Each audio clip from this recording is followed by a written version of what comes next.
Sometimes life gets a little stressful and you might feel worried, rushed, or annoyed. But how do you express these feelings in English? Naturally. Today, you are going to learn exactly how to do that so you can speak about your feelings with confidence. We will learn 5 very useful everyday English phrases for when you are hoping for the best, dealing with stress, or getting annoyed. Hello everyone, and welcome back to the JISH Learn English Podcast. I am Shaylin. Let's get started.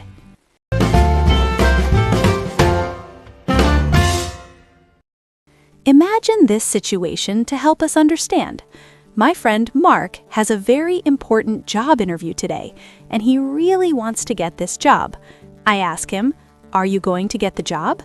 He smiles and says, "I don't know, but I'm keeping my fingers crossed."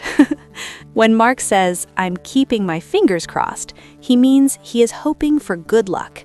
In English, crossing your fingers is a physical sign of hope. You can use this phrase when you are waiting for good news or a good result. For example, if you are waiting for your exam results, you can tell your friends, "I have a big test tomorrow. I'm keeping my fingers crossed." Later in the morning, Mark starts worrying too much. He walks around the room and asks, "What if they don't like my shoes? What if I forget my own name during the interview?" I look at him and say, "Let's not overthink it."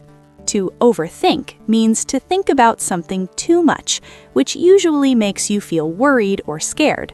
When you say, "Let's not overthink it," you are telling someone to relax, calm down, and keep things simple.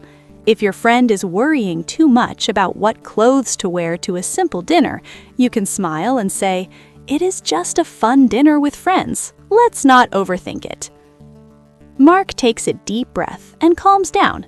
He says, "You're right. There is a lot to prepare, but I'm taking it one step at a time." This is a wonderful and very natural phrase. "I am taking it one step at a time" means you are doing things slowly and carefully. You are not rushing. You are focusing on one small task before you move to the next task. You can use this sentence structure when you have a big or difficult job to do and you want to stay calm. If someone asks how you are doing with learning English, you can answer, "English is a lot of work, but I am taking it one step at a time." But then, something bad happens before we leave the house. Mark is drinking coffee, and he spills a drop of it on his clean white shirt. He grabs a wet towel and starts rubbing the shirt very fast and very hard. The small brown spot quickly becomes a big, messy spot. I tell him, "Stop, don't make it worse." We use the phrase, "don't make it worse," when a situation is already bad and someone's actions are making the problem bigger instead of fixing it.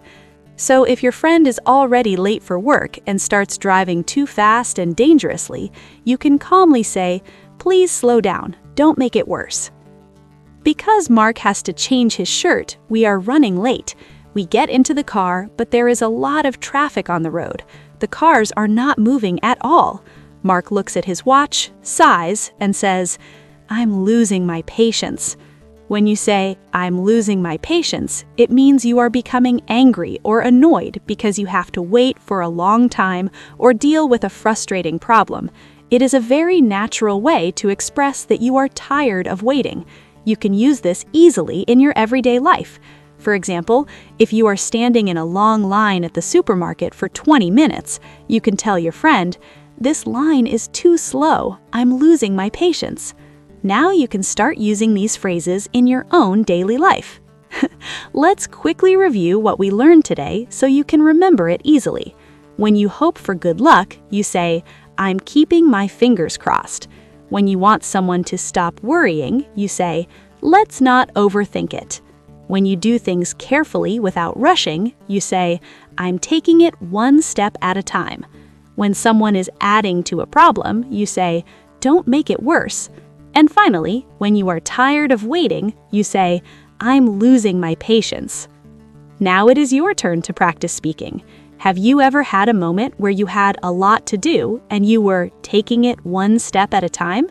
Maybe it was when you started learning English or started a new hobby. I want you to practice using this phrase and write your sentence in the comments below.